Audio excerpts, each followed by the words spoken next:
Benazir Bhutto's triumphant homecoming last April after 2 years in political exile.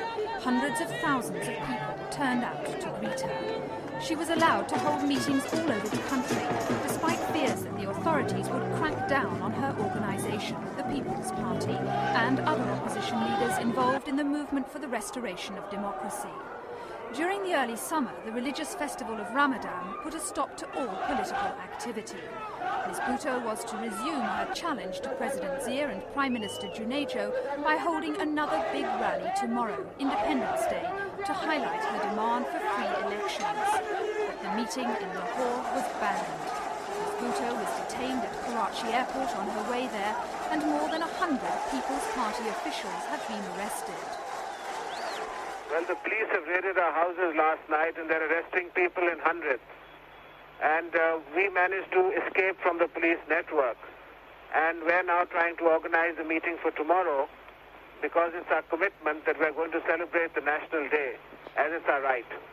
So the rally will be held in Lahore tomorrow? The rally will definitely be held in Lahore, and we'll show Junejo and General Zia-ul-Haq where the people of Pakistan are.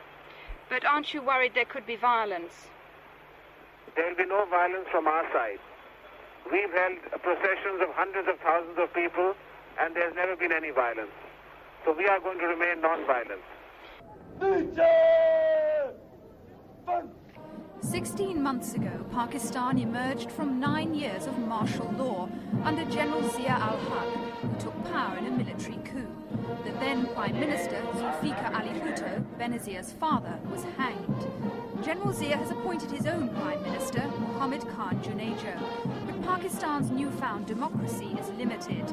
Elections were held on a non-party basis, and General Zia remains President and Chief of Army Staffs. The soldiers have returned to barracks, and the civilian government insists it now controls Pakistan. General Zia is out of the country for 2 weeks, but some observers see his hand behind today's arrests. President Zia and the army are testing Junejo.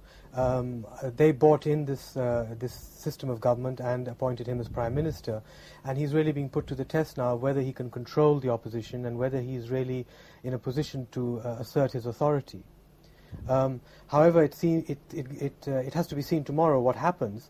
If there is great unrest in the streets and the police are not able to handle the situation, then there's every likelihood that the army could be deployed.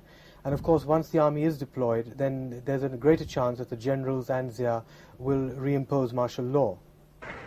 2 days ago, Prime Minister Junejo cancelled his rally planned for Lahore on Independence Day too, and it seemed that the government was in a conciliatory mood. But critics say it was because the Prime Minister, who is no public speaker, has to have a reluctant audience bust in to swell his meetings.